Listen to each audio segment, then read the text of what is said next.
मैं अचानक एक डरावने उपन्यास की दुनिया में फंस गया। इस कहानी का नियम बहुत खतरनाक था। एक हफ्ते बाद एक बाघ आएगा, वह दरवाजा खटखटाएगा। जिसने दरवाजा खोला वो मारा जाएगा। लेकिन ये कोई साधारण बाघ नहीं था, वह बहुत चालाक था। इंसानों से बात भी कर सकता था और उन्हें धोखे में डालकर अपनी मदद करवाता था। पूरा अपार्टमेंट उसके लिए शिकारगाह था। मैं भाग नहीं सकता था। मैंने सोचा बाहर निकल जाऊं, लेकिन जैसे ही सोसाइटी से बाहर गया सीधे वापस अपने ही फ्लैट में आ गया। पुलिस को फोन किया, नंबर लग ही नहीं रहा था। बाघ शब्द बोलते ही मेरी आवाज गायब हो जाती थी। तभी समझ आया, मैं कहानी नहीं बदल सकता, सिर्फ खुद को बचा सकता हूँ।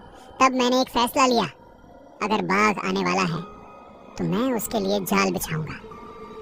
मैंने अपना घर सेफ हाउस में बदलना शुरू किया। दरवाजे और दीवारें मोटी स्टील से मजबूत कर दी, फर्श, छत, खिड़की सब बंद।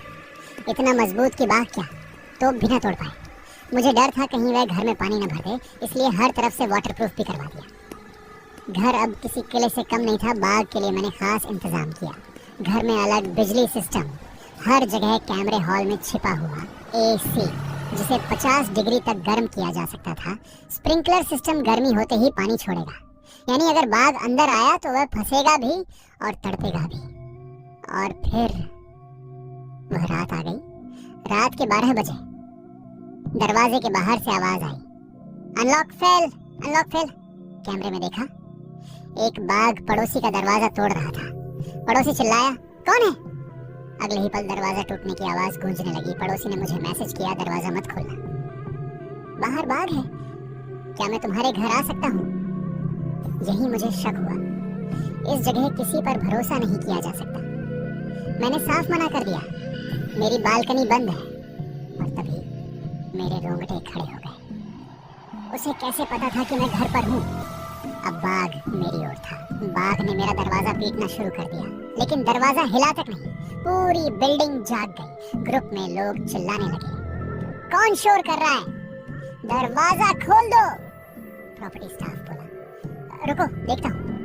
और फिर उसका कोई जवाब नहीं आया। कुछ देर बाद ग्रुप में अजीब तस्वीरें आने लगी, दीवार, फर्श, सीढ़ियाँ।